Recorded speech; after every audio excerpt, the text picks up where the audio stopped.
In a world where fans have grown tired of the same old cookie-cutter Comic-Con formats, only one con defies the odds. Only one Comic-Con stands what fans really want. Only one Comic-Con dares calls itself terrific. That's right, this August 17th through the 19th at the all-new giant-size Mohegan Sun Expo Center in Uncasville, Connecticut comes Terrificon. Connecticut's Terrific Comic-Con is back with New England's largest gathering of comic book artists and writers. Plus, Terrificon delivers actors from your favorite TV shows and movies. And there's an all-new expanded gaming section as we give you tabletop gaming, video games, and so much more. Plus, don't forget, all kids 10 and under get in free at Terrificon and can be part of the all-new All Yeah Kids Comic-Con. Join us for 3 full days of Comic-Con action only in Connecticut at Terrificon. For more information, go to our website, www.terrificon.com. Hey everybody, welcome back to Word Balloon, the comic book conversation show. John Suntress here, really excited about today's show. Jerry Ordway joins us. Man, I've been wanting Jerry Ordway on the show for years and have, asked him before via Twitter, and I don't know if the messages ever got to him or not, but finally we hook up. He couldn't have been nicer, and also he's going to be at Terrificon in August at Mohegan Sun in Connecticut. So that's going to be great, and I'm going to get to see him face-to-face. And I'm really trying hard to get a bunch of the creators that will be at Terrificon to be on Word Balloon because, you've heard the commercials. I'm going to be part of Terrificon. I'm not doing San Diego this year. Instead, I'm going to Connecticut and Mohegan Sun. I wanted to go to a part of the country I haven't been to yet. So really excited to be there. Great lineup of guests. All you have to do is go to the website to see. And Jerry is among those guests, so it was my opportunity to talk to him about Superman, some of the characters he created, certainly All-Star Squadron and Infinity, a little bit of Captain Marvel. Not enough time to, waste with Jerry Ordway to talk about all the great things that he did. But I think we got a good smattering of some of his great work, and it's an excuse to have him back. I don't know if I'll be doing his panel or not, but I'm certainly willing to. But if not, we've already pretty much said, all right, we'll do this again. Couldn't have been nicer. Great conversation. Happy to share it with you on today's Word Balloon. It's all brought to you by the League of Word Balloon listeners. Thank you, League, for your support via Patreon. Word Balloon is free. It'll always be free. But if you want to help out the cause and help me put this on, it's a big help because every now and then, equipment will fail. Trying to get to various conventions sometimes, and this helps. So thank you for subscribing to Word Balloon via Patreon, League of Word Balloon listeners. A bunch of new people came on at the end of June, and that's a big help. And hopefully what you hear is what you like, and if you have $1 or $2 to support, is Word Balloon worth the price of a comic book each month? I try to put out the best content I can, and I know listening to Word Balloon must exceed the amount of time it takes to read your average comic book. So, again, it's not necessary, but if you can help the cause, it's greatly appreciated. Thank you very much. You can do that by going to patreon.com/wordballoon or just click on the ad on the front page of wordballoon.com and it will take you to my Patreon page. But thank you very much, League of Word Balloon listeners. Word Balloon is also brought to you by InStock Trades. At InStockTrades.com, there is a lot of Jerry Ordway material that is waiting for you at InStockTrades.com. There are things like you can get the first volume of Infinity Inc., the Generations Saga, which is a great story that pits the Justice Society against their children. Really good stuff. Roy and Dan Thomas doing the writing. Jerry Ordway, Mike Macklin, Tony DeZuniga, Don Newton, Todd McFarlane among the artists. It's 45% off for this. It's $21.99. You can also get Modern Masters Volume 13, Tomorrow's look at Jerry Ordway's wonderful art and career. It's a great retrospective of Jerry's work, and it's only 40% off, $8.97. You can also get Superman, the Man of Steel Volume 7, which features John Byrne and Jerry Ordway writing and John Byrne and Jerry Ordway art, among others. It collects Superman 13 through 15, Action Comics 596 through 597, and The Adventures of Superman 436 through 438. $45 off, $10.99. There's also more great Jerry Ordway art. You can get his run with Dan Jurgens on Thor. They did great stuff at Marvel when they were working together. Volume 4 is 42% off. $17.39. There's also, I love this, sequel to Top 10 that Paul DiFilippo wrote. Jerry did the art. This was a very early word balloon when I talked to Paul about this book, and I got to remember to bring it up to Jerry to talk to him about it next time. It's a great addition to Alan Moore's Top 10 world, just as good as the Xander Cannon stuff that he did with Gene Ha. But this is, how much is this off? 50% off, $7.49. Some of the great books available to you at InStockTrades.com. All right, without further ado, let's get into our conversation with Jerry Ordway now on Word Balloon. Really excited to welcome Jerry Ordway to Word Balloon. I'm a longtime fan, sir, and thank you for talking today. Thank you very much. Absolutely. Let's get started with the origin story because you got a fun origin story, man. I know. Go ahead. No, you go ahead. I was just going to say, as I understand it, your big break at DC, and I know that there's a little backstory leading up to that, but came at a Chicago Comic Convention. Yes, it did. I had gone, actually, my friend Mike Macklin and I had driven to New York like a couple years earlier and gone through the interview process up at DC right before the DC implosion, and I came back to Milwaukee very depressed, and I thought, well, if comics don't want me, I don't want them. So I went into commercial art and worked my way up at this art studio, and eventually wound up drawing like some coloring books and activity books for DC characters and Marvel characters. But apparently, the DC characters were actually more important into me getting work at a talent search at the 1980 Chicago Comic-Con. I still had to wait a whole day. It was one of those wonderful, I don't know if the Pick Congress Hotel still exists. Oh, yeah. But yeah. It was a beautiful old building, but it had a wall full of glass windows in the upper level that they used for these conference rooms, and the sun was just coming in. It was like, July 4th. These rooms were kind of like little microwaves, and I sat in a hallway with probably 50 Doctor Who costume contestants as well. So there was, we were just a whole line in this hallway, and the Doctor Who thing was obviously separate, but it was the days of Doctor Who with the big heavy scarf and the hat and the coat. Tom Baker, so absolutely. Yeah, you could only imagine what the smell of humanity was like. On top of the normal comic convention, absolutely, man. Right. So that was a whole day of waiting, and I kept seeing Joe Orlando. He was the guy who was doing the talent search. Wow. He kept, getting interrupted by Paul Levitz, who I knew had just, was like pretty new at DC, and Paul was Joe's assistant. So Paul just kept coming over and saying, "Joe, you got to take a break. You got to take a break. You've been doing this since 7 in the morning." And he's going, No, these people are waiting. I'm going to keep going. So I kept, had the suspense of, am I going to get to see him? Because I'm still 5 people away at 3:30 in the afternoon. And I just, each person, then Paul just kept coming up and, telling him, you got to go. Now we have to go to dinner. You got to go get something to eat. No, a couple more people.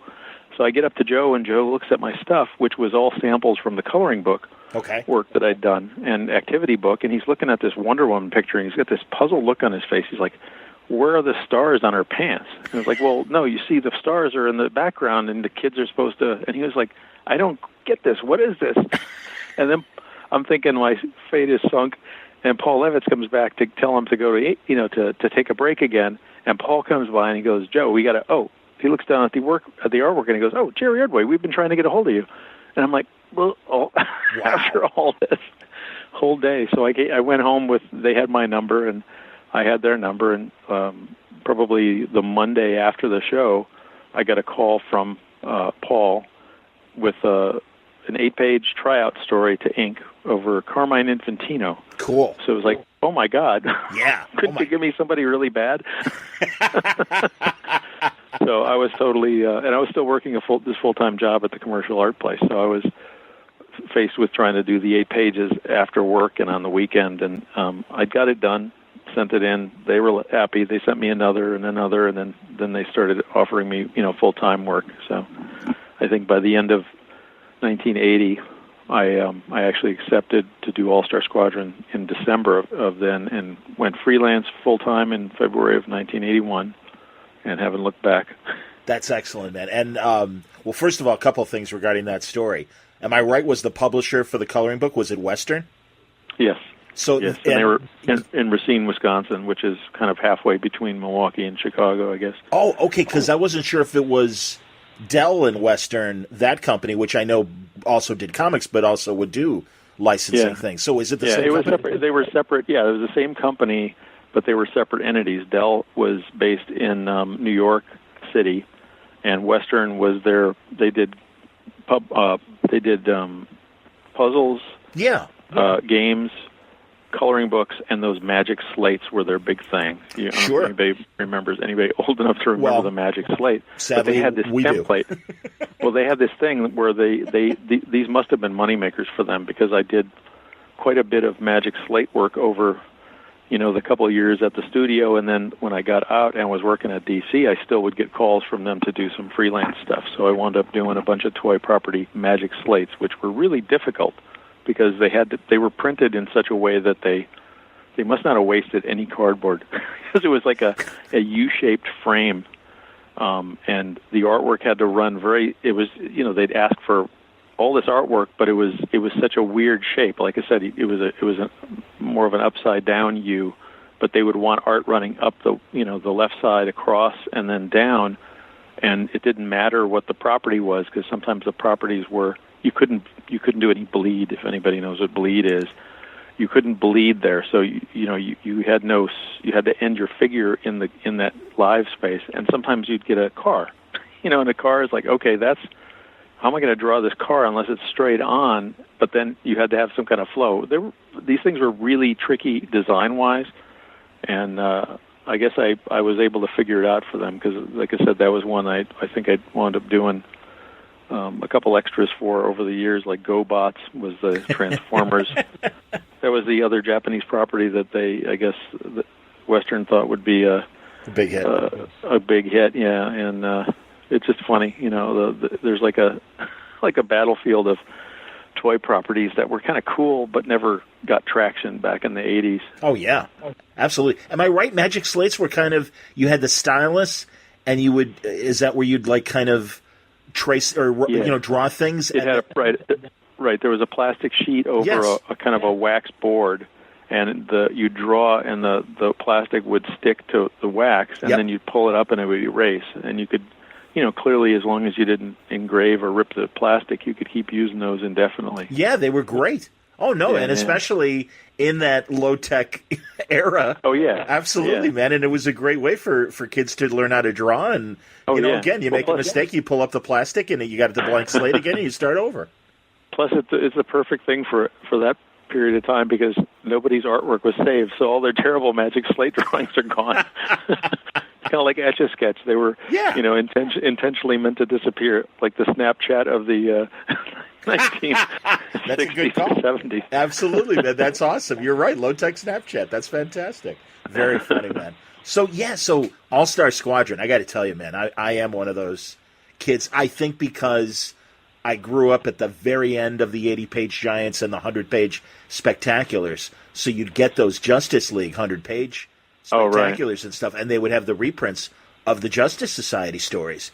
And just the costumes and the look. I mean, I remember reading in one of those a reprint of the Showcase story where it was Dr. Fate and Hourman, and Alan Scott, his Green Lantern, shows up at the end of the story. And it's like, oh, here's Green Lantern. And I'm like, wait a minute, that's not Green Lantern. He's got blonde hair. He's got a purple and red outfit with a cape. What the hell? Who is this guy? And it was fantastic. It's like, wow. And then you meet all the other, in the crossovers, the JLA, JSA crossovers, and just those great costume designs for Starman and, Brave and Bolds with Wildcat and stuff. So, yeah, man, I was a huge fan. And then, obviously Roy, being and certainly knowing Roy Thomas's history and his love of the JSA, did you have that love, or was it just, hey, great, first assignment, I'm in? Well, my familiarity, I'm trying to remember, I discovered Marvel Comics when I was it was in 67, May of 67, so I would have been 9 years old, I guess. And once I discovered Marvel, nobody else existed. Up until, I made a few exceptions, and it's kind of funny to think back on this, but I remember buying Captain Action that DC did because I loved the toy. I had the Captain Action figures. But for the most part, it took until, I would say, when Kirby came over to DC in 70 or 71, I guess it was, that I broke my, my rule. And it was like, well, some of these DCs are cool. And I discovered Neil Adams. And what my JSA moment really was with when they did I think Paul Levitz and Joe Staten and Bob Layton did the JSA story where they kind of disbanded, the one with the Spear of Destiny. It was a special. I don't know if you remember that. Yes, I remember it well. The Last Days of the Justice Society. Right, that's what it was called. And absolutely. I think I'm pretty sure, and maybe I'm wrong. Maybe I'm wrong here. I'm actually trying to remember the timeline, but it was either that or the Wally Wood, Rick Estrada All-Star comics that they revived in the 70s, and I was a big Wally Wood fan. Sure. So that was, again, probably saw Wally Wood first in Captain Action.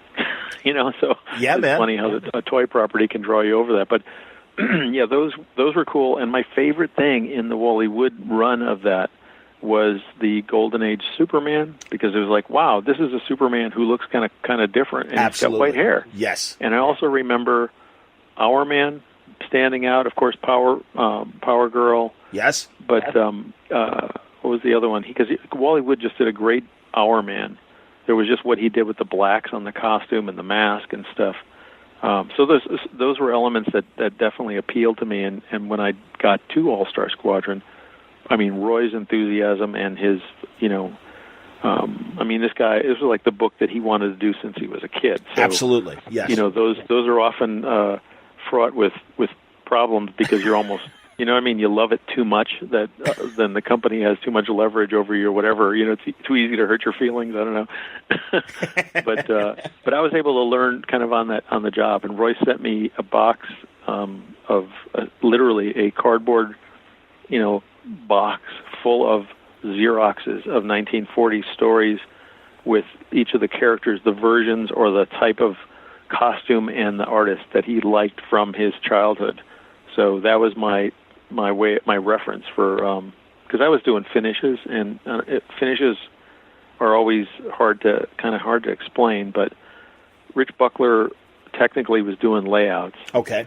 And layouts means, in some ways, layouts is like the guy would put in all the storytelling and draw the figures, but wouldn't necessarily put the shading and, costume details were supposed to be there, but shading and stuff was usually not. But in Rich's case, it was more like he did kind of, I don't mean this in a bad way, but there were more like sloppy pencils rather than, he didn't do it. Some spots were left a lot to be added in, but a lot of it was just pulling it together from, he had this thing where he would do Neil Adams swipes.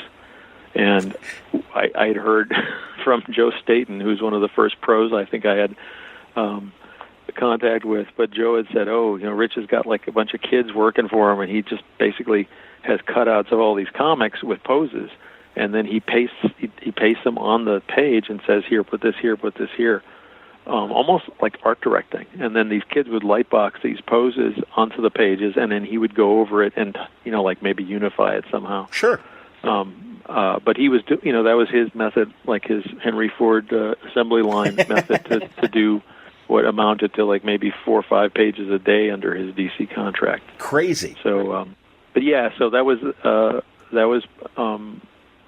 basically the deal was I was supposed to kind of unify everything and double check costume details because he was, moving fast and Roy was very particular. So I would get these pages with tiny handwritten margin notes that Roy would put in, change Robot Man to Liberty Bell. I mean, stuff that really wasn't in the realm of a finisher even. There's a lot of redrawing and stuff. But it was exciting and scary. That's all I can say is I've told this to Roy too. Roy was really hard on me because I was the new guy, and they basically, the first thing he told me, which again is like talk about people with no filters, and it was in a nice. I mean, I don't have any bad feelings, and he and I are friends. We always chat and have fun at conventions and stuff, but at the time it was very difficult because the first thing he told me with this sent me single-space pages, and I mean multiple pages, panel by panel of the whole first job that I did, which was the preview that ran in Justice League. Oh, yes. It was like a panel by panel thing telling me what I got wrong.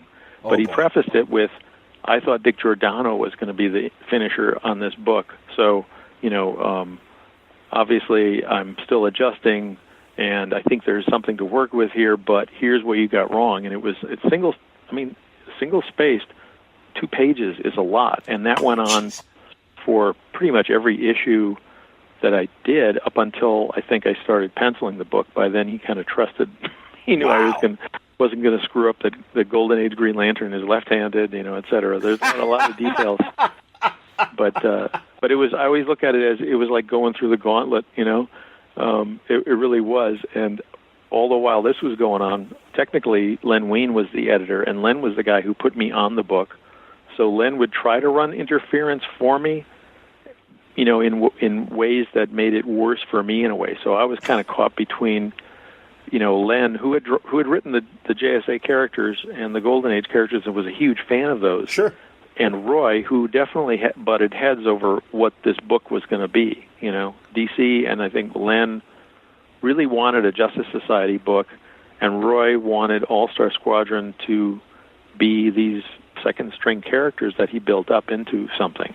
And sales-wise, the Justice Society book might have done better, but I think from Roy's perspective, he basically reinvented a bunch of second-string characters and made people like them. Absolutely. Yeah. I mean, that was the strength to me, and I enjoyed drawing Liberty Bell and Robot Man and Johnny Quick. They were all fun. Yeah, man. So yeah, they were. Yeah, it was an interesting time, though. I can appreciate it. Was a retro book. Yeah.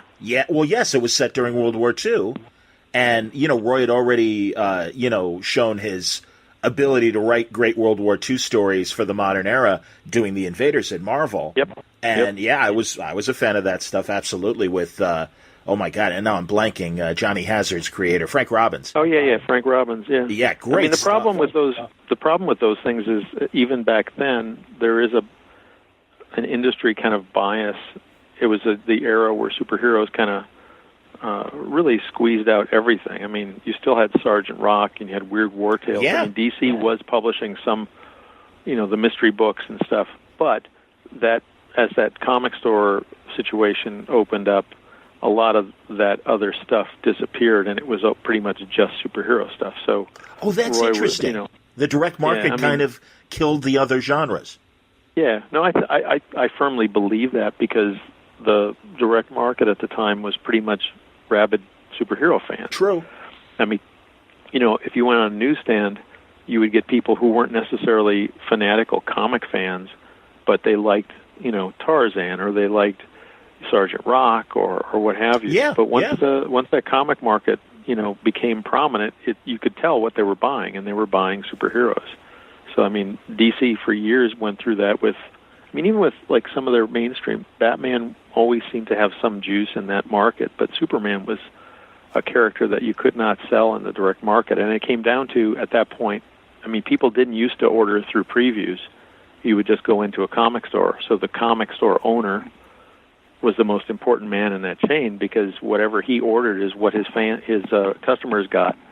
And, in DC's case, they were lucky that they still had a substantial enough newsstand presence, because Superman always sold, probably 2/3 on newsstand, 1/3 in the comic stores, whereas a lot of books were almost immediately 50-50 or what have you, or even, maybe 60-40 as the comic stores got more, there were more of them or whatever. But understood. Yeah. Well, and also you had those Baxter paper direct market product, and then right. 2 months later or whatever, then you'd have the news rag or whatever, right. Stock paper on the right, newsstands right. and everything too. Yeah. No, that was that really was kind of my high school and early college kind of experiences when the direct market was brand new. And I've heard you in other interviews say that it was interesting that Superman sold better on the newsstands versus the direct market, and that's really interesting. And of course, today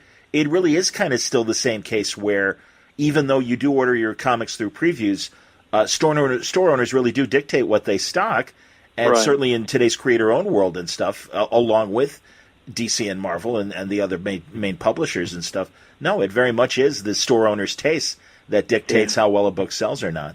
Yeah, and I mean, in the beginning, of course, the stores had no historical information on what would sell. I mean, other than they knew their fans liked X-Men and they liked, maybe, like I said, Batman always seemed to have an appeal because people always saw, that was, I guess, maybe the darkening of the era. You know what I mean? Sure.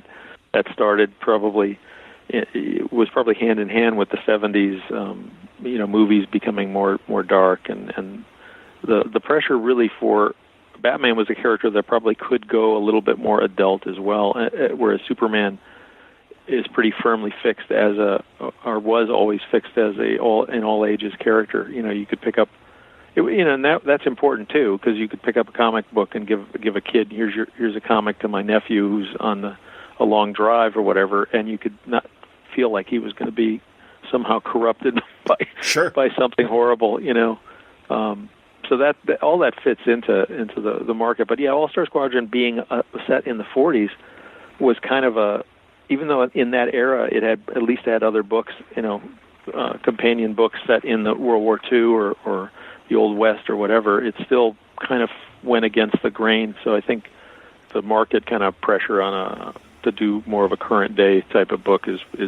feels like that was at work and doing Infinity Inc. to a degree as well. Yes, because the characters it was set in the present day, and it was, we had already, I think by that time I'd drawn All-Star Squadron through issue 20, I want to say 27, 28, somewhere around there. Or maybe 26 is where, I forget where Infinity Inc. was where we debuted it, but we had been working on it for developing costumes and stuff, I think from about 80, I want to say 83, but it could have been, it was probably 82, 83, and I think Infinity Inc. came out in 84.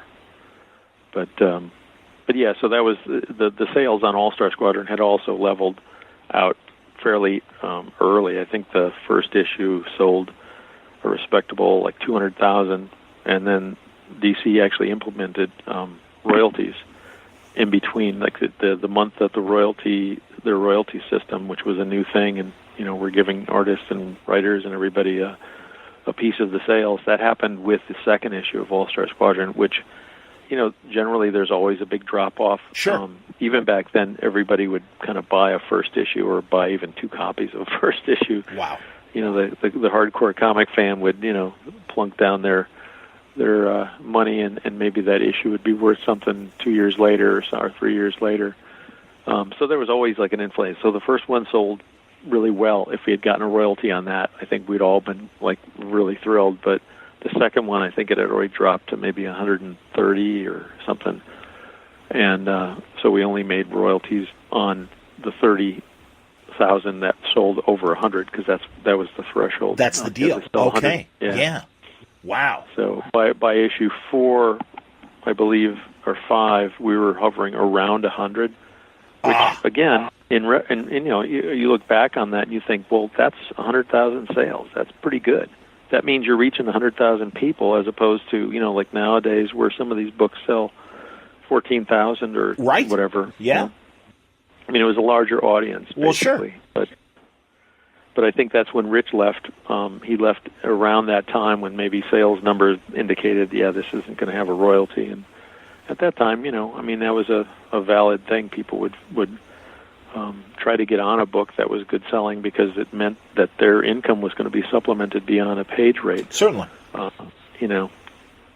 I unfortunately was never wired that way. I always tried to do things that I enjoyed or that I felt were going to be fun to do, or whatever. I didn't really ever follow the you have to draw X-Men to get popular thing.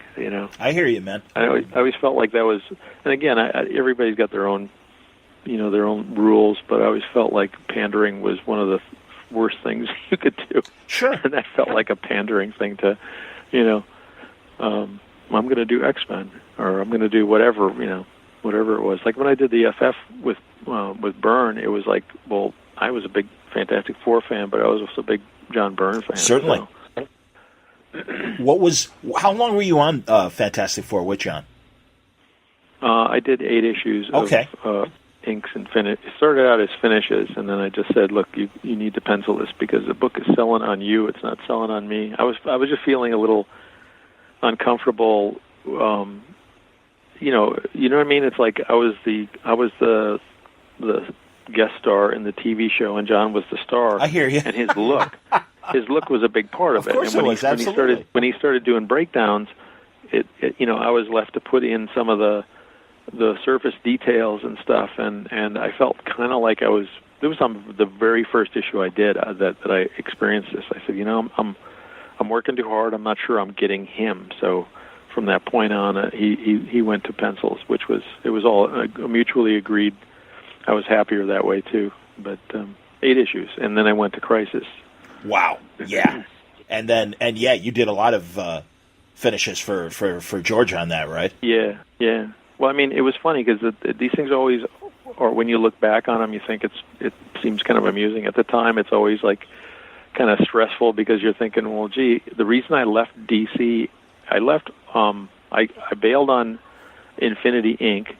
I did what I was contracted for, which was 12 issues. DC told me they counted the All-Star Squadron, the 1 issue, and the annual that I did as part of that 12. So I was done by 10. Okay. That was to fulfill the contract and to get my character equity in the book itself. The character equity meant that if they ever made a movie or they made a toy or whatever of the Infinity Inc. group, Roy Thomas, Mike Macklin, and I would each share like a percentage of, I think it was like 10% of any royalty money licensing money. Okay. So it was worth it to fulfill that.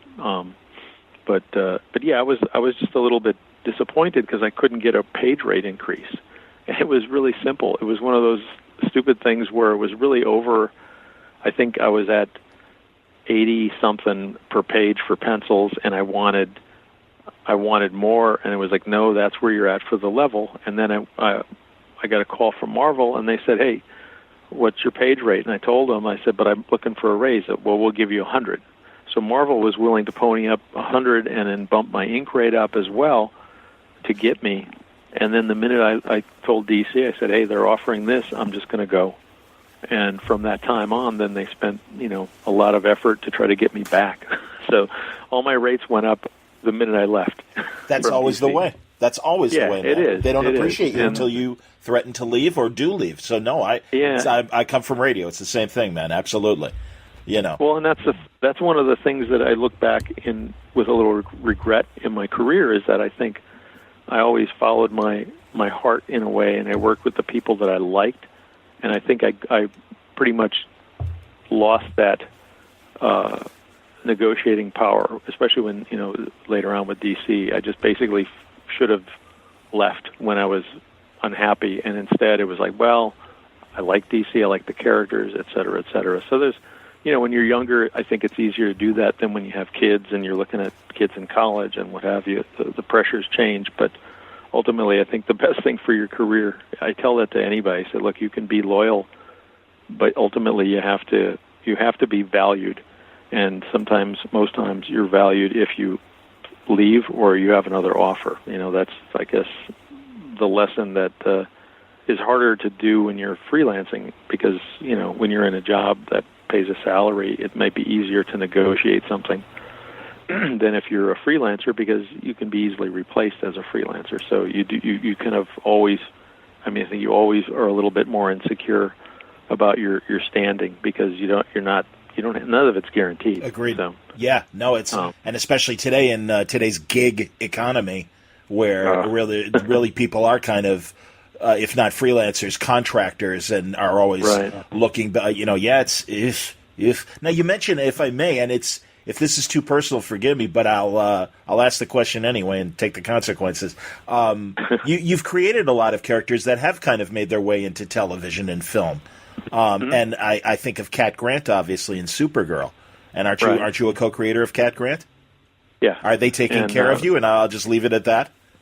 Well, here's the deal: is I mean, it's kind of a weird deal. So here's how it works. For example, if it's a movie, here's what it comes down to. When DC was part of Warner, but they weren't necessarily part of Warner Movies, DC could sell a property to any studio. And this actually gets back to negotiating and threatening to quit a job, because when DC was able to sell Superman as a property, Warner Brothers probably retained like first dibs. But once you get past Superman, there was always like, TriStar Pictures or these other production companies could license this, and that licensing money went into DC's ledger or whatever, rather than Warner Brothers, because DC was still a separate run company. So there was more negotiating power back then, because multiple studios could negotiate to do whatever it was, Firestorm. Not that any of these happened, but money paid in that more competitive situation was better. So the licensing fee that was paid, for example, even for Lois and Clark, which was done through Lorimar, I think. Okay. And then Warner might have distributed, but I think it was Lorimar was the production company. The licensing deal on Lois and Clark paid a percentage to myself and to Marv Wolfman as co-creators of Cat Grant. Okay. We each got a fee of, I'm just going to spitball. I remember it being like $370, $380 per episode. Okay. First run. Okay. So she was only in the first season, but it was, 380 times 22 episodes. Sure. Was a good chunk of money at the end of that. You didn't get it as it went along. You got it in one thing. Okay. But then once Warner Brothers encompassed DC, there's all the properties have to be spun out of Warner Brothers. So there's no competitive bidding for the rights. Right. So the right money has gone kind of definitely has fallen. So, for example, Supergirl TV show produced by Warner Brothers, the amount of money per episode for Cat Grant probably dropped by at least $100. Wow. So that means $200. In other words, Marv and I both probably took a hit of $100 from 1990s. Yeah. So, and it's really just because these companies are not only controlling the properties, but they're generating the creations or whatever, the spin-offs in TV and movies. They're generating them themselves. So the licensing money had dropped off, and it's not a. I mean, they're still paying it, and these things are by contract. When you get an equity letter for a character, they have to pay you, but no one's getting rich from. For example, like even that Cat Grant thing, it was a nice extra money. You can't ever, complain about that. But for having a character guest star on a show, it's, maybe you go out to dinner on a $40 payment. Jeez, wow. It's not a lot. Now, if you're in a movie, the movie payment's going to be in the thousands of dollars. Okay. And this is where it works if your character's in a movie. Like they had Professor Hamilton was a character that Marv Wolfman and I created for Adventures of Superman right in the first storyline. And it doesn't matter if the character's in for 10 seconds or, is the second co-lead or whatever, the amount of licensing money is the same. So we probably each got, in the, I'd say, maybe $30,000 range. Wow. After, like a year after the movie. Man of Steel, so right? Because Richard Schiff from Westworld played Hamilton. Yeah.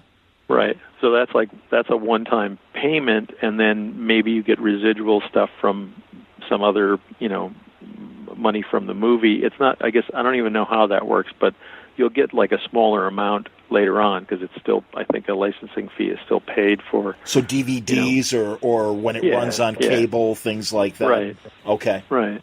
So I mean, it's nothing that you could retire on. I That's the problem is you don't know what's happening. It's the type of thing that maybe is found money and it's great, but it always screws up your taxes because you don't know it's coming. And then when it comes, it's like, oh wait, we have to change our estimated tax payments or whatever. Sure. It's always hard to adjust to. And again, I'm not complaining because it's a dumb thing to complain about, but it's just not regular. That's why people keep working. I understand. Well, and hey, man, obviously, when you're ready to retire, that's fine. But we want you working and we want you employed. And I mean, like I said, so yeah, it's interesting to hear that it is a double-edged sword, and it's a curse and a blessing, I guess.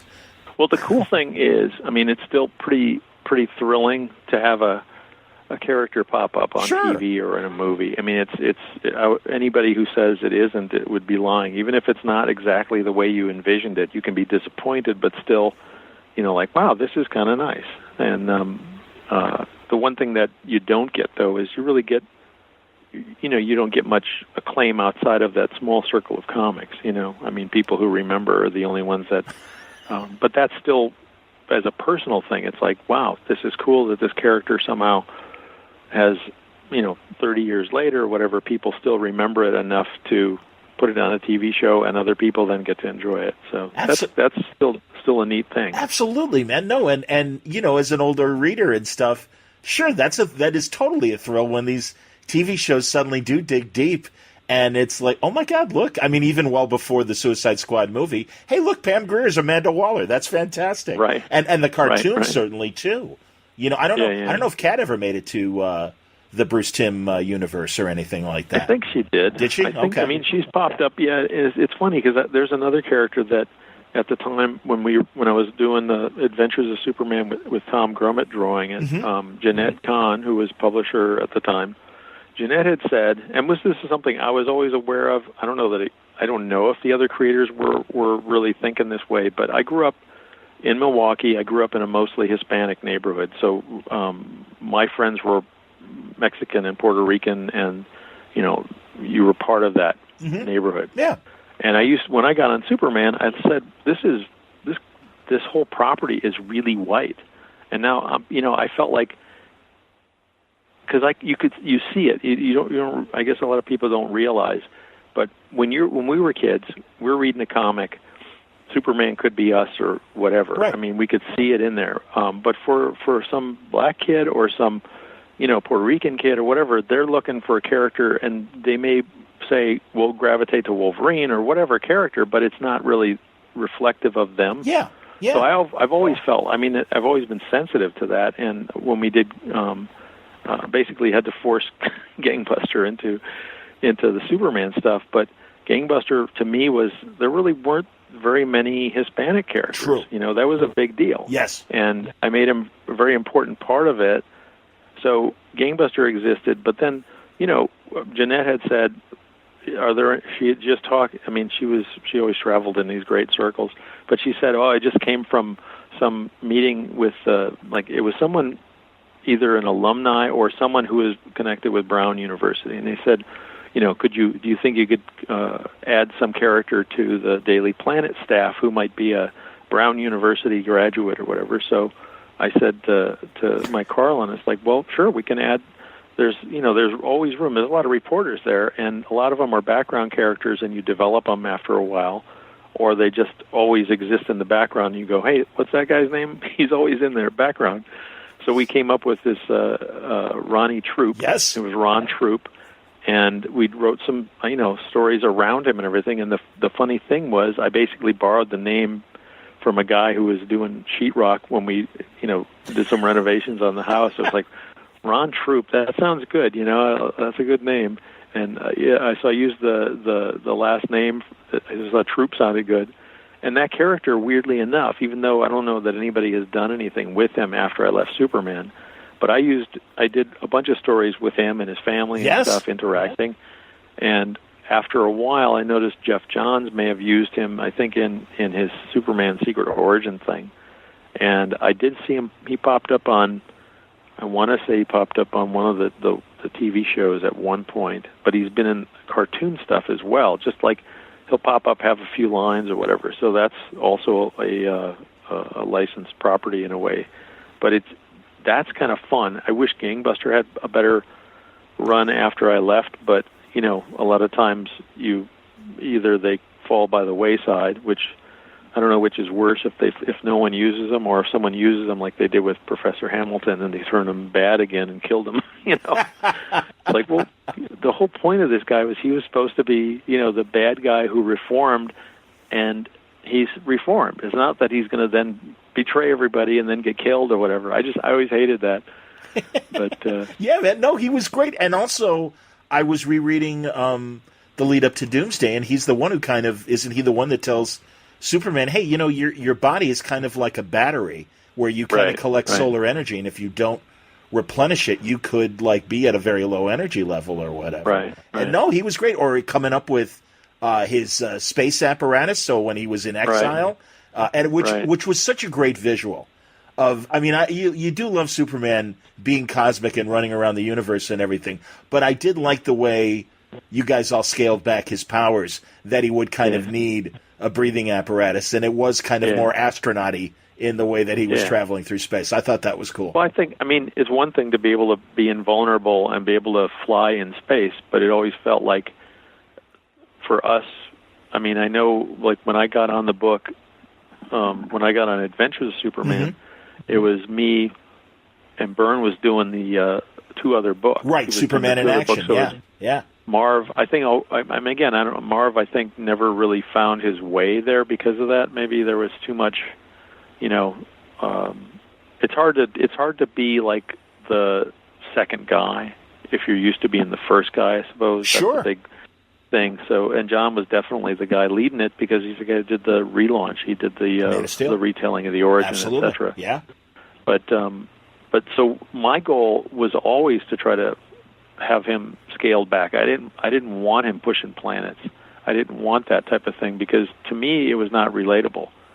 I always wanted to make him as human as possible, which is why I love the fact that Byrne had reintroduced the Clark as, the way he was, where he was pretty much 98% based on what his parents put into him and what his growing up was all about. Because I always felt like that was a valid thing, no matter what. If someone told you when you were 20 years old that you're an alien, it could screw you up. But I think ultimately you are what you're imprinted with as a kid. Absolutely, I agree. He had loving parents, and he had all these adventures in Smallville, and that was always an appeal to me because being a Midwestern boy, I moved from Wisconsin, from Milwaukee. I moved to Connecticut, which then gave me access to New York City, and I always had that wow, I'm like Clark Kent going to the Daily Planet, except I'm working, going to DC Comics or whatever. And I did that after I think I'd been maybe within 6 months of starting to draw Superman, and that was my way of also getting more involved in the stories because I knew I had a really hard time offering story input from long distance, especially in the days of pre-internet. You had to call somebody and, you never knew if they were liking your idea or not, So once I moved east, I was able to attend the very first story conference, which was John Byrne, George Perez, Andy Helfer, myself, and I think, I'm not even sure who else might have been there editor-wise, but it was at John Byrne's house, and we discussed the Action Comics, I believe it was 600, where Wonder Woman and Superman were going to have a possible crossover, maybe a little romance. Sure. Because Perez was doing Wonder Woman, or launch. Yeah, he had started Wonder Woman at that point. And then we also did one for Millennium, which was a crossover where I was able to actually offer valid, these things when you're like a little. I was never a very confident person, and when you're throwing out ideas, I was always like in school. I would throw good comeback lines or joke lines to my friends to say, so that I didn't have to say them, and then they either got laughs for them or not. But I always knew that was my line. So when I got into sitting in a room with John Byrne and George Perez, I was, definitely not on equal footing because these guys were both superstars in comics. Yeah. But I'd throw out ideas and they'd be like, that's pretty good. Yeah, okay, that's good. And I'm like, wow, I'm going to, you run with it, basically. So by the time of Millennium, when we talking about Millennium, I remember Byrne had a plan that, and he came to this meeting with this plan. And he said, here's this idea, and I think it's great. Cat Grant is a manhunter agent, because the concept was that manhunters had been planted years and years at the beginnings of all these characters' careers or their childhoods. They were planted there to observe them, and the manhunters were, I think, Legion of Superhero villains or whatever, some race or whatever. Yeah, they're tied to the Green Lantern universe. Right. Too. So they were like sleeper agents, basically. Right. So Byrne says Cat Grant, and I'm like, whoa, wait a minute. Cat Grant's only been around for a year at most, or it was maybe even it was about a year when we were discussing it. And I said, that feels like not enough time if you're a sleeper agent. I said, here's my idea, and you can say no, but I think this is actually makes perfect sense, and it's not going to affect the books that much because Lana Lang is not really in the books. She's a past part of Clark's history. I said, Lana Lang as a manhunter agent makes much more sense because she knew him as a kid, and it was like suddenly it got really quiet in the room, and I thought, this is good or bad, and then it was like, wow, you're right, that's much better. Hilarious. So in the space of that comment, I saved Cat Grant from whatever her fate would have been. Exactly.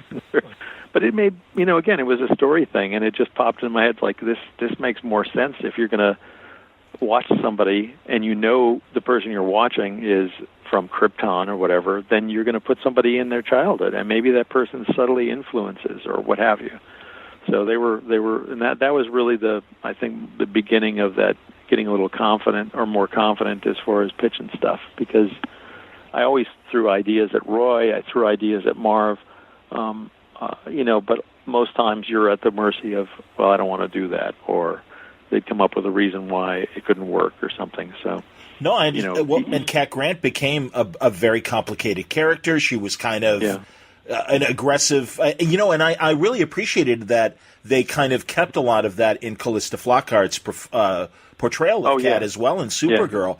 And, she had was it a special needs kid that Cat had in the comics? No, again, this was 1987. Yeah. But her big dark secret, which Marv had hinted at the beginning, I don't know that he ever totally knew.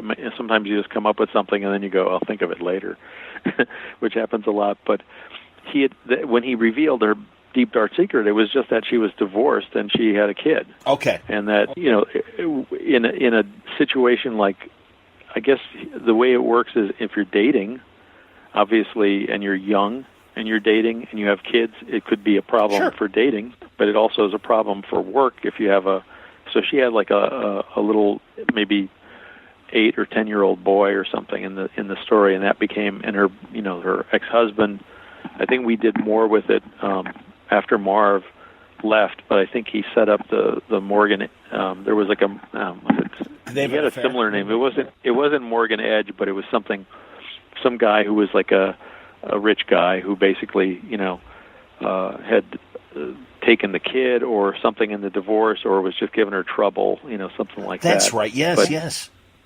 But I felt like, again, with each of these characters, the key at that moment when I was working with Marv, but especially after when Byrne took over and let me co-plot officially, so I got my name on there as a co-plotter.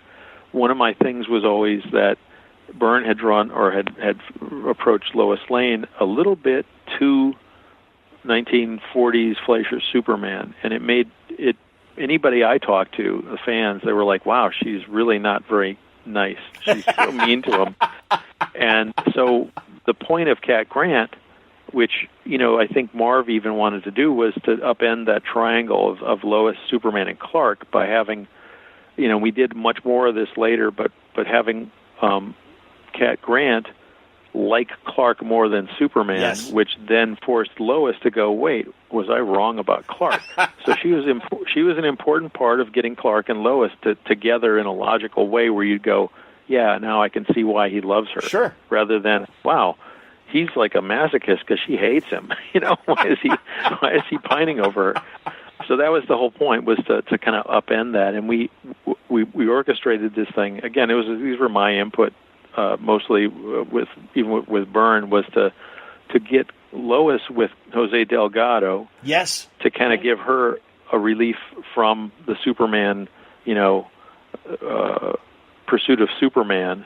But both of those, breaking up that, Lois and Clark and putting each of them with another romantic partner, was meant to kind of give them both perspective on the other person. I do. So that was our forward thinking on it. But and Cat Grant, after the first 2 times I drew Cat, I realized that I didn't really have a physical handle on her, and I remember meeting, or John Beatty had his sister Jane.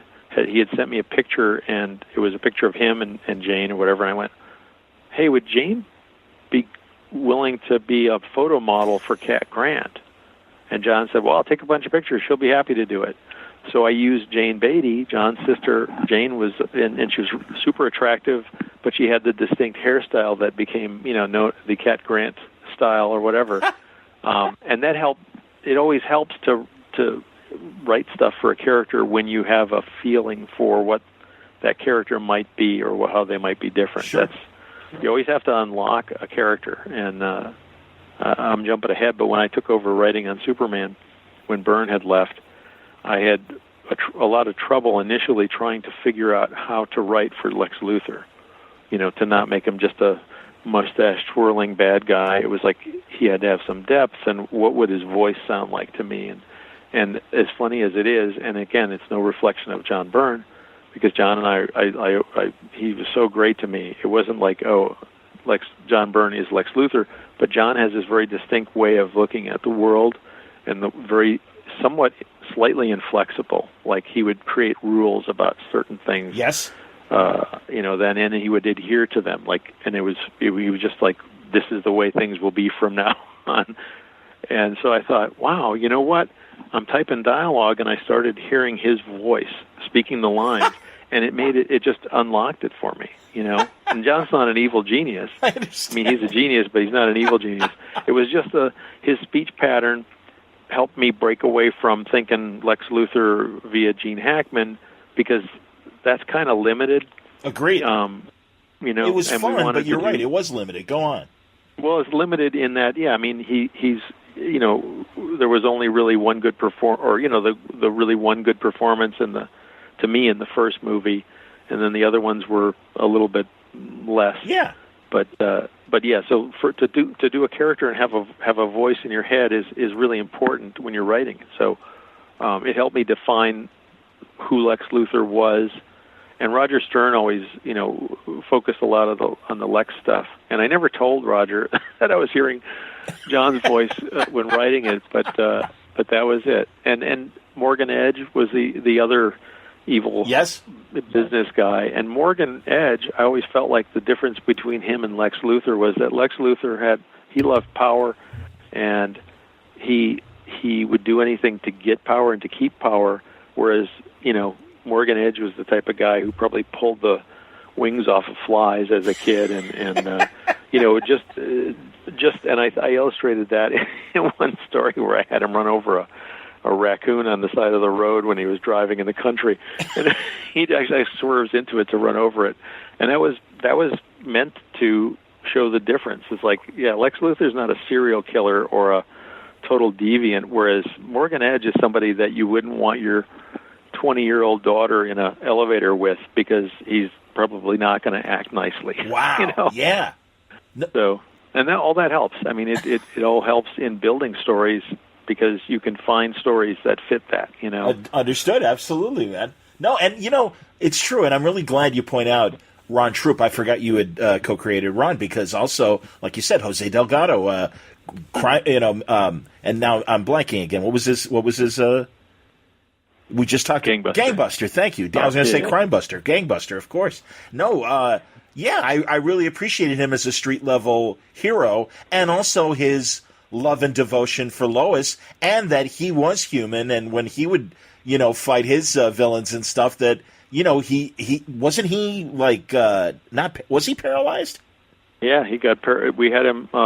He was paralyzed fighting a character when Superman wasn't there, basically, in a movie theater, and he fought a guy he was overmatched with, and he wound up paralyzed, which, we again, it required a lot of reading. And the funny thing, and again, I don't know how this stuff happens, but Jose Delgado as a name of a character kind of sprung out of my childhood. So I had a friend whose name was Juan Delgado, and I thought Delgado's there's no good strong name. Ambiguity about it's a Hispanic True. name. And, yes. So anyways, when I started reading up on paralysis, and I knew I wanted to have a subplot of Luther or somebody coming up with some kind of way to stimulate his nerves and get him like exoskeleton or what have you. But I started researching quadriplegics and the research that was being done at the time with nerve stimulation and stuff. And it turned out there was a very prominent doctor. His name was Jose Delgado, who was involved in this research. I'm reading this research. I'm thinking, wow, that's really weird. That's kind of cool. Yeah. But nice trivia. Yeah. So each of these things, there's a mechanics to all the stories. Mechanical aspects, because you need to get a story from point A to point B, or from point A all the way to point Z. Sure. And with Jose Delgado, one of the key things was for him to be paralyzed, and that played into also the Superman identity crisis storyline, because Gangbuster shows up, and it's like, well, wait, he can't be showing up because this guy's paralyzed. And that was our storyline where Superman basically developed a little split personality thing going. Yes. After killing the Phantom Zone guys.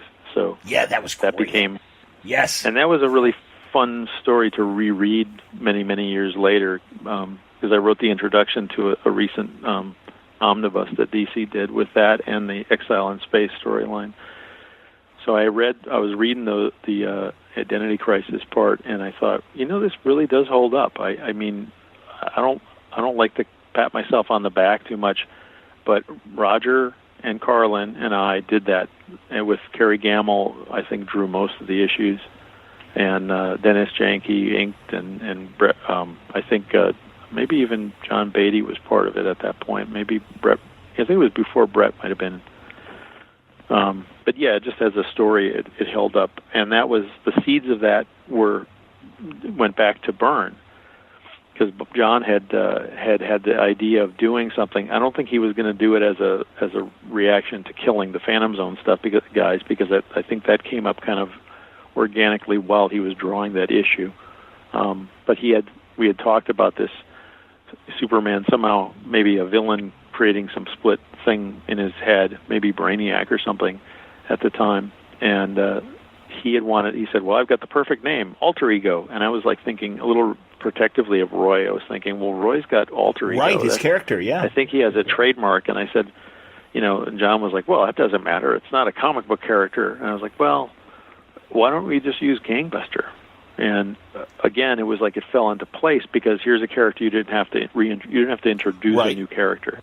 People would go, oh, Gangbuster, yeah, wasn't he around, in Suicide Slump? So they did, the characters within the story could know who he was. It wasn't like having to then, devote time to introduce yet another character. Understood. So having Jose be paralyzed played into that as a more organic aspect. And then when John quit, that was going to be our next storyline pretty much anyways. And it just changed into, I remember talking to Carlin, and it was like, well, we all had discussions about John having Superman kill the Phantom Zone guys, and it's pretty controversial at that time. Yes. And it was a kind of an impulse thing for him, because I don't think he initially had that in his plot, that Superman was going to kill these Really, guys. it was that. Again, I want to give backstory for people who may not know about that period, because it was a long time ago. But yeah, it was there was a pocket universe. They were alternate universe versions of Zod and Jax-Ur, and I don't remember if Ursa was the third Kryptonian, Phantom Zone Kryptonian. But there was that amazing cover of Superman as jailer and going that one step further than Jor-El, where I sentence you to death. And all of a sudden, because that, of course, that's the knock on the Man of Steel movie. Wait a minute, Superman doesn't kill. And us older readers are like, well, there was that one time. So, but you said John really didn't, that really wasn't a big, emotional moment as far as John was concerned in terms of what he was doing.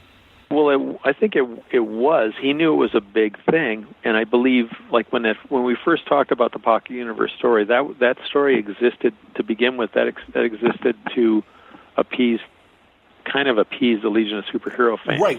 How did Superboy work with the Legion if Superboy didn't exist? They gave him a Superboy for the Legion continuity, and it was tied into the Time Trapper, who was another Legion villain guy. So, but clearly, John had gotten clearance to have them kill the guys because the cover would have been done at least, in advance of the interior of the issue. So, obviously, that was set, but it was still kind of shocking. And the thing that Mike Carlin, because when Byrne left, Mike knew that he was going to bring in Roger Stern because Roger had done some fill-in stuff, and we both worked with Roger, we both loved Roger. But Mike and I were pretty much like the guys we talked among ourselves, and then we would loop Roger in on a conversation or whatever. And again, the advantage of being within driving distance or train distance of New York allowed me to do that, which was important. But the idea was, okay, John did it, and John does, he, again, making rules, basically, here's why Superman would do it. And I know John had always felt like in the release version of Superman 2, Superman dispatches all three Phantom Zone villains, and if you're watching the movie and you haven't ever seen those extras that they cut, those guys are never seen again or referenced again. It's like, did he just kill them? Because he depowered them, and then they go down a chasm right into the ice. So he was always of a mind that precedent was set in Superman 2. Interesting. So he didn't think he was breaking a big rule because that is how he read that. And there, so that's build on that. It did make sense from his point of view. He's on a different world, and these people are more powerful. Like three characters who are as powerful as he is. And once he had them weakened, okay, I'm going to just take them out. So. Again, none of this was done capriciously. It was very much a part of that story and all that. But in a 1960s, 70s, whatever Superman comic, Superman would have just found a way to rebuild the Phantom Zone projector and send him into the Phantom Zone. Certainly. So this was an era of Rambo and that's right, Arnold Schwarzenegger and all this stuff where people just took things to hand. Understood. So anyways, we inherited that situation because then John quit. That was his last issue. We inherited it, and the thing between Mike and myself was Mike had said Superman's got a code against killing, but how do you have a code against killing unless you've done it? Interesting. In other words, that became the hub of that was that he, had experienced this and had regrets and. Obviously, like anybody it would torture him. Sure. So, on top of that torture part is that he then wound up having this split personality where he became Gangbuster as a vigilante, kind of more hard-nosed Batman 80s, that type of character. And that side of his personality allowed him to vent that stuff. And when he realizes, that he's been doing it, he doesn't trust himself, and that's why he exiles himself into space. Yes. So, all of that was very much organically grew out of, out of everything we ever plant seeds for in these stories. They all have an end goal, and of course, DC at any point above us could have said, "No, that's stupid. Don't do it," and then we would have had to change our mind and do something else. But they gave us, They really did trust us to do this stuff, and I think it paid off for them, maybe a couple of years after that point. It was a great story, man. No, and it really, again, sometimes I think people who have trouble figuring out writing Superman, it's like, how do you, where are the flaws? Where are the things that can hurt him? And it is Right. always internal. And Greg Rucka always says, you can break Superman's heart because he is such a compassionate person. And no, you guys found a great way to break him down and really doubt himself. Because I think, especially in Smallville and even in the Snyder films, they almost try to make Superman into Spider-Man, where he is more embarrassed by his powers rather than embrace the lessons of the Kents of, no, we help people, Right. Clark. That's what the Kents do. Right. And I Right, think, right. that's the strength that's the man part of Superman. I mean, it's obvious to those of us who think of Superman that way. So, I think go on. Yeah, please.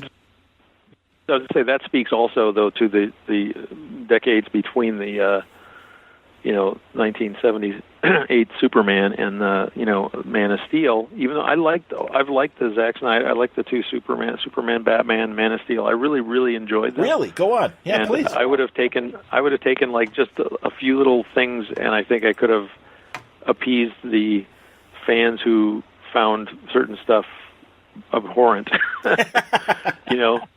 Because both ultimately the first story is an origin story. Agreed. It's his first time in costume.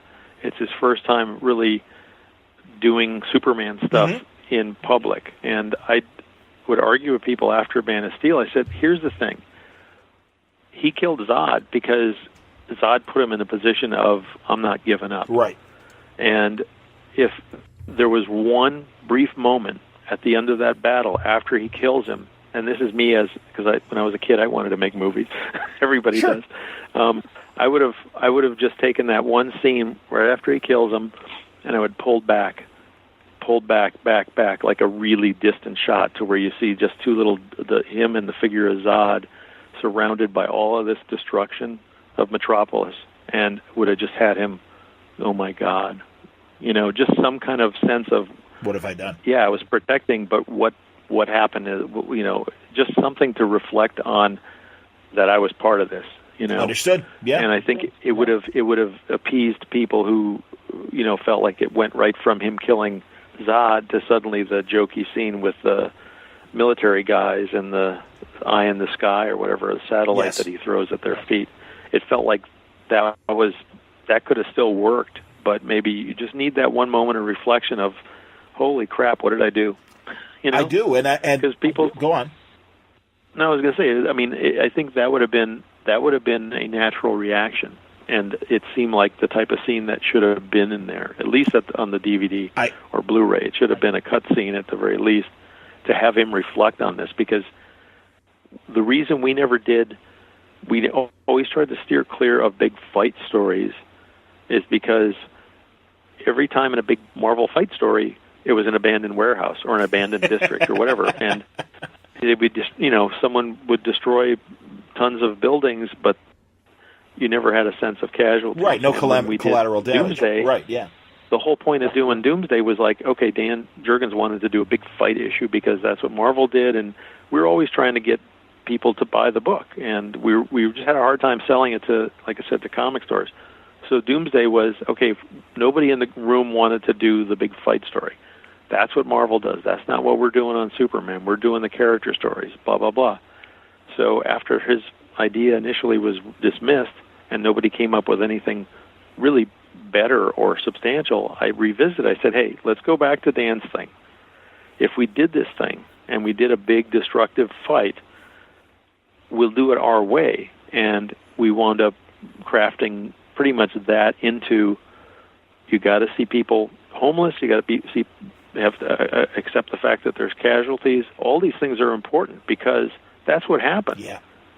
There's no war without people dying and being displaced and that's right. And all that. So that was important, and that became the focus, and that became then, when we decided he's going to die, that became the focus of, Funeral for a Friend and World Without Krypton. It was like we were doing a little bit of a, here's what the comic stores think of Superman. They don't appreciate him. And once he's gone, it's like, oh, man, that's a big hole in my life. Yeah. This guy did this and he did that. Kind of like what happens when most people die. People reflect, and it's all stuff that maybe should have been said when they were alive, directly to the person before they passed away. Absolutely. Oh, my God. You guys put us through hell.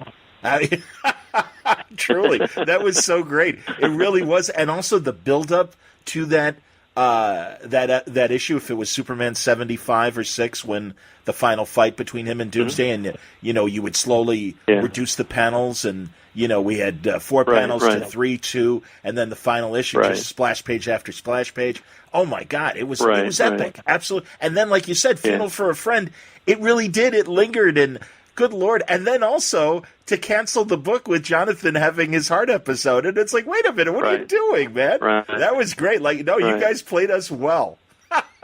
Well, once we had that point, I mean, we had come up with the idea, the Death of Superman idea, and we were all working towards that. And once it started getting much more acclaim, I mean, before it even came out, we started getting all this publicity and became a huge, huge thing, building.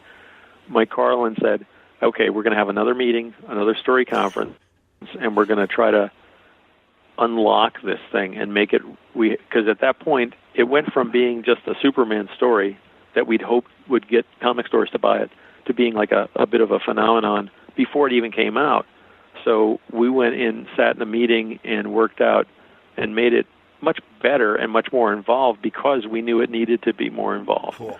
It wasn't going to be like we discovered Clark in the rubble alive, a month later or whatever. I mean, we had those ideas initially, but it was like the idea became so big, and I also argued for here's the way comics were sold, and they're still sold this way, is that you give a description of the content of the book, and they usually show the cover in an order form for previews, which is a comic distributor. I said, here's your one chance where people won't know what Superman will look like when he comes back. So you got to do blackouts or something. And then Carlin came up with, okay, we'll do Top Secret, and it'll just be blank, for the issues afterwards. Yeah. Because I know I can lay claim to that idea, because when I first got on Superman, I knew I wasn't doing the Man of Steel thing with Byrne, the relaunch, the miniseries. That was going to be his thing. And at the time he was doing that, I was finishing up on penciling a couple issues of Fantastic Four while I was waiting to start on Superman. So I filled in for him when he left Marvel. I did like 3 issues of Fantastic Four while I was waiting for Superman to start up. And the editor on Man of Steel was Andy Helfer, and Andy was sending me photocopies of pencils of Byrne's Man of Steel issues, so I could kind of get up to speed or see what was going on. And the one thing that cracked me up was, I think he either didn't send me a page or something, but the way I read the photocopies, it looked like the first issue ended without Superman, because it was like, here's what he's going to be, and then I didn't get the last page, the splash page, where he flies up or whatever out at the reader. It just ended. The last page I saw was maybe he was with Ma Kent and she was trying to figure it out. And I thought, at the time, wow, that's kind of brilliant to actually end your first issue without showing Superman in costume, because it's the first time that was the first time in almost 50 years where you didn't know what Superman would be or what he'd look like.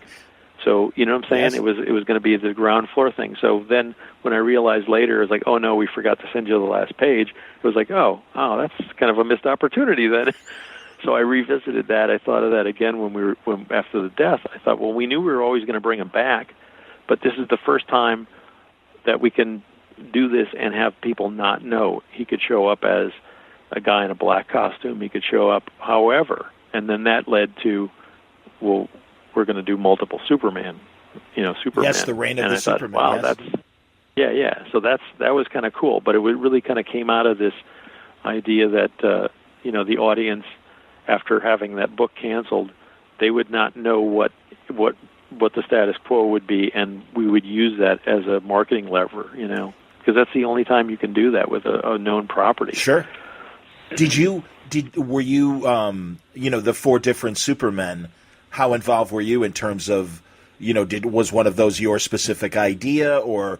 No. I knew Carl Kiesel was taking over, but I was part of the meeting when we first, when we reconnoitered. We got together to do the return.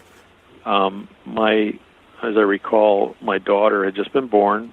She was about a month old, and I went to they had a meeting, like a conference center in White Plains, New York, or somewhere in Westchester, the White Plains. I went to this and worked for the first day on how we're bringing them back, and I had all my ideas, and the whole story of kind of in the the on the edges of heaven and hell kind of thing, which also plays off of Clark being raised a God-fearing Midwesterner. Yes. Without being denominational, it felt like that would be a kind of good way to also make Pa Kent heroic, because Pa Kent basically forces himself into that position to kind of try to find Clark. Yes, it's amazing. Great story. Absolutely. So the part of the four characters had become part of that, because each of the writers came to the meeting with their pitch for what Superman would be. And Carlin heard all the pitches. I heard all the pitches too. I mean, it was, again, and it very quickly it became like, well, what if it's all of them and we don't know? I love mystery stuff. I love that. Again, Agreed. It just felt like, I don't know that I would say I was, integral to anything that happened after that point, but we did. I mean, a lot of the big strokes were discussed, and then I left, went back to my wife and daughter, and then they continued the next day to work out at least the next part of it, where the four characters not get introduced, but where the four characters, go in and ultimately end up with the with Mongol and destroying Coast City. Yes, that. Green Lantern's town. Yeah. So as a reader, that was really thrilling to read that whole, Reign of the Superman story. I was just from that point of being a reader, it was really thrilling. It was like, wow, these guys really brought it. It was a really good, a good way to relaunch the character. Agreed. Did you ever hear the audio adaptation of Doomsday and Beyond? Oh yeah. I really thought, was, especially as you mentioned the Pa Kent and Superman's Kryptonian funeral and everything. I always they really handled that well, and it was beautiful in the comic. But also, yeah. So you had stopped before the Reign of the Superman. You had left the book for a while. No, I'd always stupidly, I guess. I told Carl, and I said I'm ready to move on, because I was working on I had been doing pages for the Power Shazam graphic novel. Of course. And they were full color, and it was going really slowly, and I'd been writing the Adventures of Superman, but I wasn't drawing it for the previous, I'd say I don't know, at least a year, maybe a little more. And with my daughter being born, I was thinking, I want to cut back on my workload. I had all these reasons, and it felt like Adventures 500 was a good point to step off, knowing that Carl Kiesel was taking over on Adventures, because Carl and I had known each other for years and years, and I knew he had great ideas and stuff. So I took it as an opportunity to step off. But that was, of course, before we were selling like multiple millions of copies, and I would be stupid to lie about it, that I didn't think, gee, what am I walking away from? But I did okay, because I did Wildstar pretty much immediately after that, and I was ready. I never felt like I was done with Superman. I still always kept my file of ideas. I'd read multiple newspapers, and I would always put down little ideas, springboards, or clip articles that I thought would be, and I always maintained that file. And I always kind of thought I would come back to it, but it never really happened. I mean, I helped out Carl Kiesel a little bit when he was doing another project. I dialogued Superman for maybe I don't know if it was a year, but it was something like that back while I was doing Shazam in maybe 96, 7. I think 97 and 98 maybe. And then when a new editor took over, I was going to go back on Adventures as an artist and writer, because Carl was ready to leave, and he thought it was just kind of fun to pass the book back to me. And the editor that I was working with at the time was like, this sounds great. I'll get the contracts going. And then within the space of maybe a week or 2 weeks of him, he was gone. Basically, they replaced him with a different editor, and then the different editor pretty much had his own ideas and fired everybody. Jeez. So that was the end of my Superman for a long time, especially for up until, I think, doing Action 1000. I always felt bad about it, but you don't want to work for somebody who wants to fire you bad enough to do it when his boss was on vacation, which is what ultimately happened. Well, that guy got his, and we're all pretty happy about that as fans. And I think everyone can figure out which Superman editor who was of recent, ill repute got his. So, yeah, screw that guy. That's okay. I did say that. I said it's like, it was for something else, but, karma does come around, and that's something. But it's unfortunate that this guy thrived, and, for better or worse, he thrived for 20 years after that, Yes. So. No, I understand. And well, again, he got his. And I even worked with him. I had to basically hat in hand, I had to work with him after that point. And, what do? You just, I said this holding a grudge was hurting me more than it was hurting him, clearly. So I basically said if I want to work at DC, I got to do something. I have to put this aside. So. No, I understand, man. And again, those of us who've worked in the corporate world, there are jerks that you have to work for sometimes and try to make the best of it. Well, let's move to a positive thing, because also I've kept you long, and I want just very quickly, I want to acknowledge that your Shazam stuff was fantastic. I loved it. And absolutely, I will let you go, because good Lord, we've almost been talking for an hour and a half. I wanted to mention, though, you're going to be at Terrificon at Mohegan Sun, and I will be there as well. I don't know if I'm cool. moderating one of your panels or not, but regardless, I'm looking forward to seeing you there, and also letting the fans know that you will be there in August. Or do you have any other convention plans? No, not before then. I'll probably go to Baltimore Comic-Con, because I did that last year, and that was a lot of fun. But other than that, I just did Heroes Con in North Carolina, and that was it's a big show. Yes. And I don't know if you've ever been to Heroes, but Heroes has got a real good fan vibe. It doesn't feel like a media show, which is fun. And Baltimore, same thing. Yes. And also Terrificon, I think Terrificon's the smallest of those. But the first year I did, when Mitch Halleck, who runs Terrificon, had done a big show in Bridgeport, and it was the first time I had done all 3 days of a comic show in a long time. So I was like, at the first day, I said, wow, the vibe in the room is just good. It's comic fans. Yeah, and you could tell from the guests and everything that's the vibe he's going for. Go on, please. Yeah. No, I was going to say, just that's the type of show that we used to go to before it became, oh, look, we can see the star of Captain America or whatever. There's a valid point to that. Of course.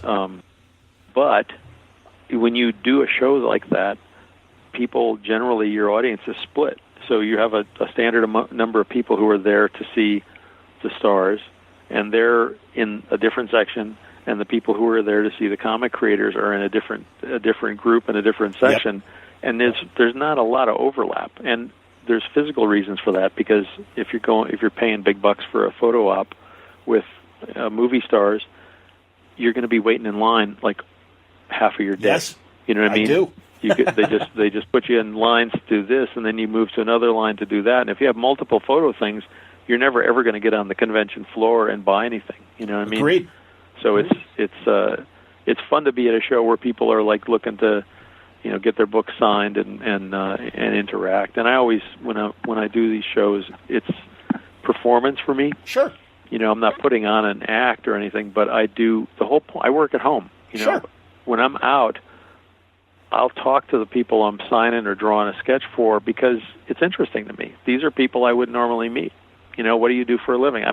If people laugh at it in a way. Some of my friends go, you could do more sketches if you did less talking. And I said, the point of this, seriously, the point of it is, I know that we're not going to be best friends, but I always want to, it's how else are you going to find out what people's lives are like outside of your own little circle, So yep. I'm always intrigued by people, because you can look at somebody and say, okay, what does this guy look like? If I were stereotyping his job, what would it be? And most times you're wrong. And I don't know I don't think it's just me. I think it's just easy to visually try to find a cue for someone. Like, I mean, I find it interesting to find out what people do. Understood. Like, how can you afford to come here and spend this much on sketches and I stuff? understand.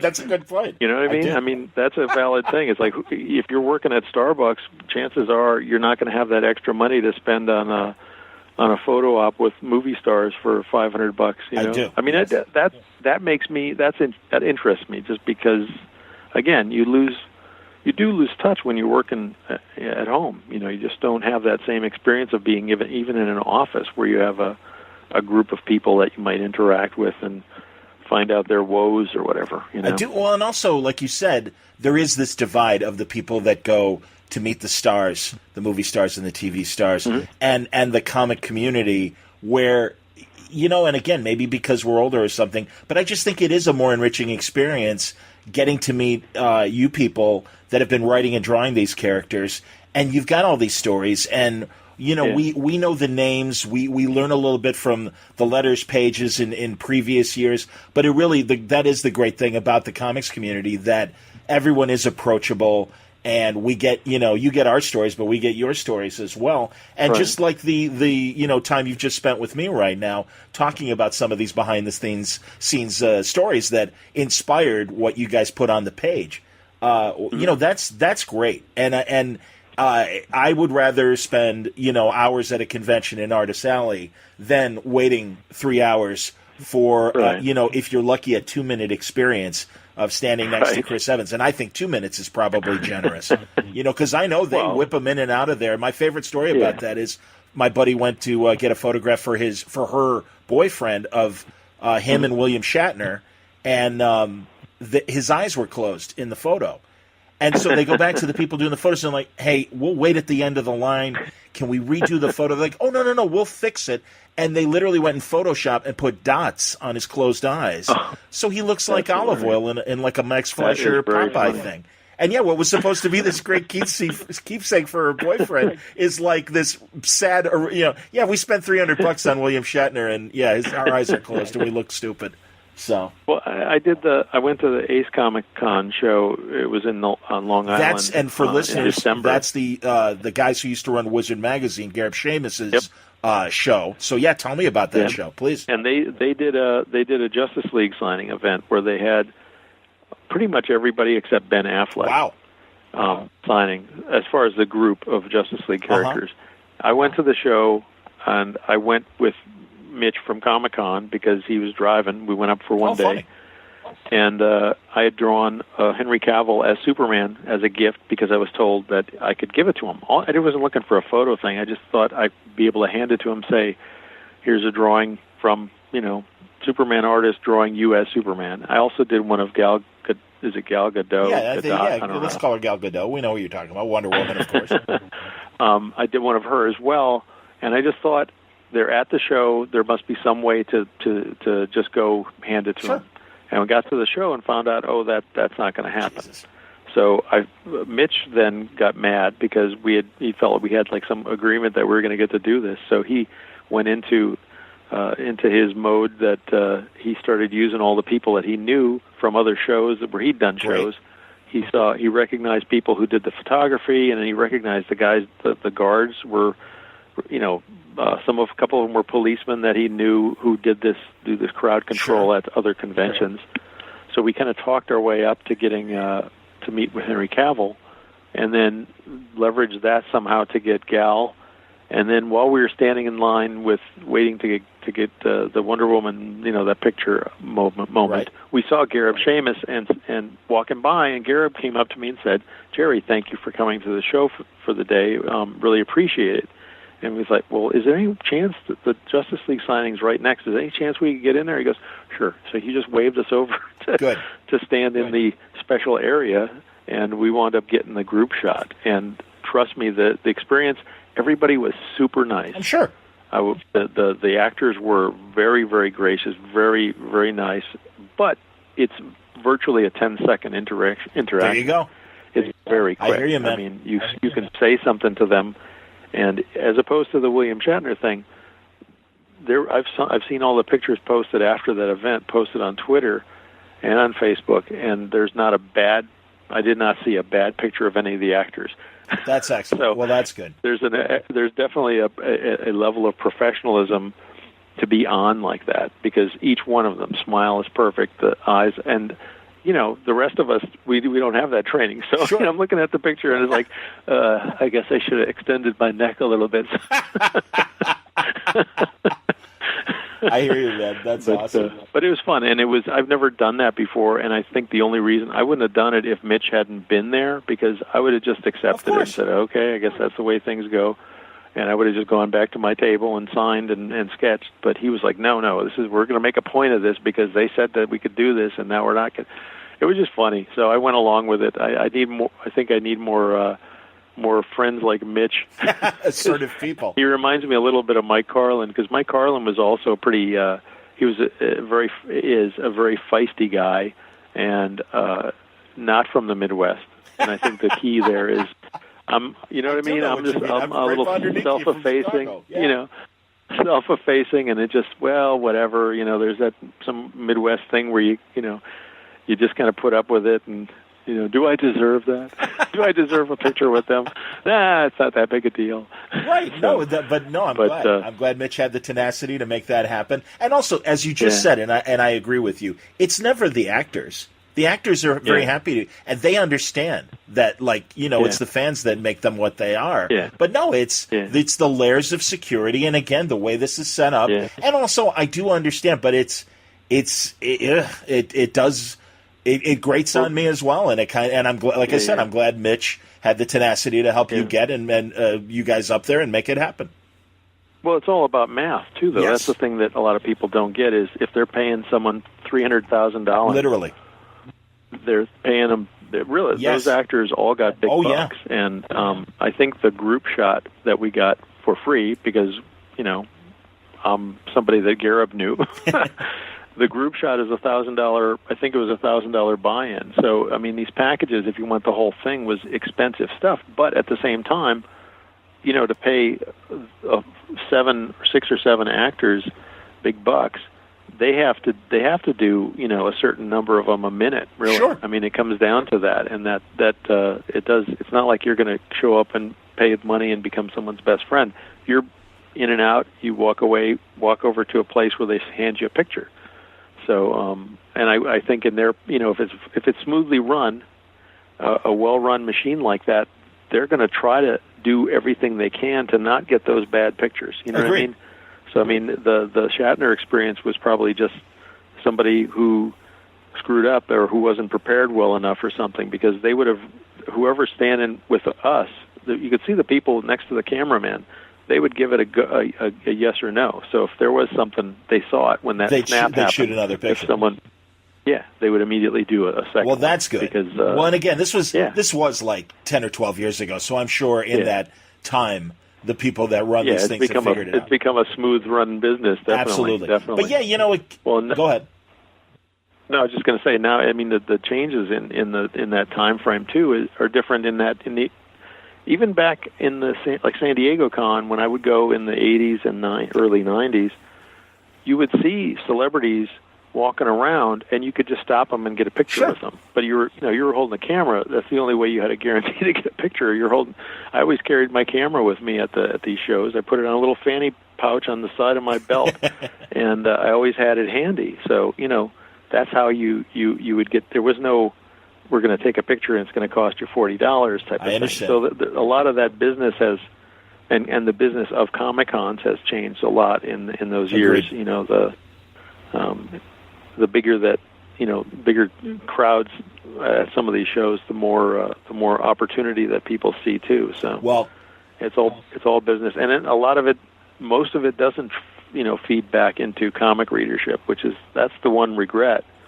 It doesn't. I think people feel like I watched the Avengers. I did my duty. I don't need to read an Avengers comic. Right. No, I understand, and it's an interesting time, and it's again another double-edged sword. So where do you shop in Chicago? Oh, I live right by. I go to a couple shops, but I live by Chicago Comics.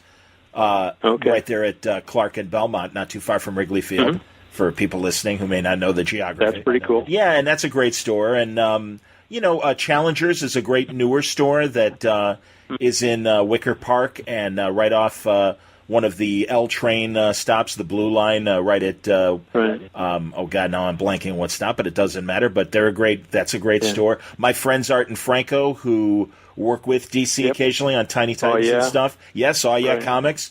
I go to their Chicago store in Skokie, and I know you've been to their Harrison store. Graham Cracker. Yeah, Graham Crackers used to be. Stores. It still is. I worked downtown at the CBS news station, and walking distance from Graham Crackers downtown. So yeah, there's a lot of great stores. That's the lifeblood, you know. I mean, it's good that Chicago's got a thriving enough. I mean, that's again, that really is what keeps comics alive, is having that, because people don't necessarily have to travel super far to find a store. Agreed.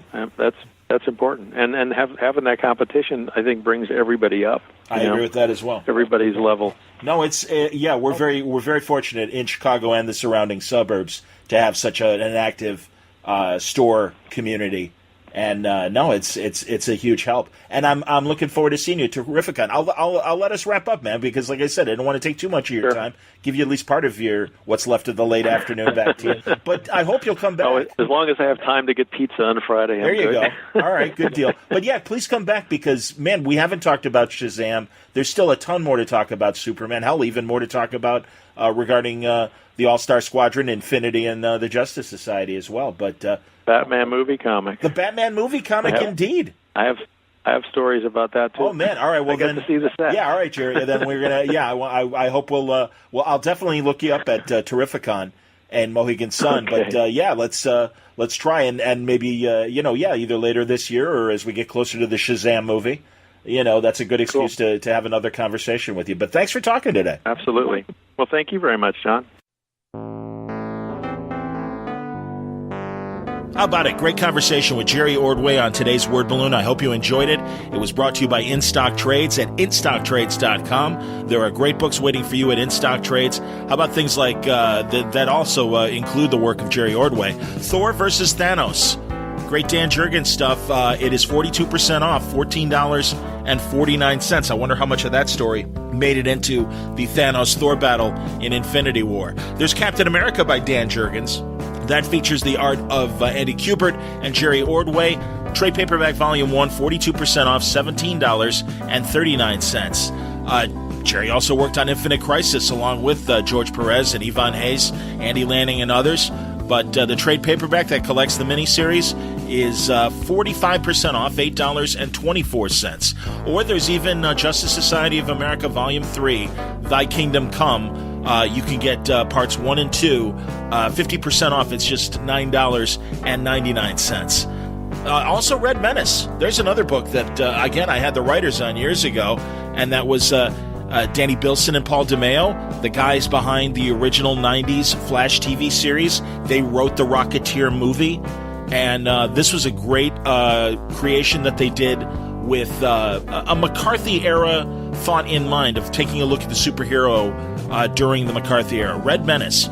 Trade paperback, it's 45% off, $9.89 from InStockTrades.com. Don't forget, if your orders are $50 or more, you'll receive free shipping from our friends at InStockTrades.com. Thanks again for listening to Word Balloon. I hope you enjoyed June. July is coming, and great stuff already on the way. Don McGregor, one of the great creators behind Black Panther, is going to join us on a panel discussion that he had with Ed Cato, the Captain Action man behind Captain Action these days. But also Jason Inman rejoins us to talk about Jupiter Jet. The new trade is out for that. And we talk about the summer movies so far and some things that are happening in streaming television that piques our interest. And a whole lot more. There's a ton already in the bag at wordballoon.com waiting to release on the next few days for the Word Balloon podcast. So if I don't hear from you before the 4th, have a great holiday week. And you'll hear from me definitely the week of the 4th, probably on Wednesday. But giving you some more great conversations to listen to throughout the holiday week and the beginning of July. So until next time, Word Balloon is a copyright feature of Shaky Productions, copyright 2018.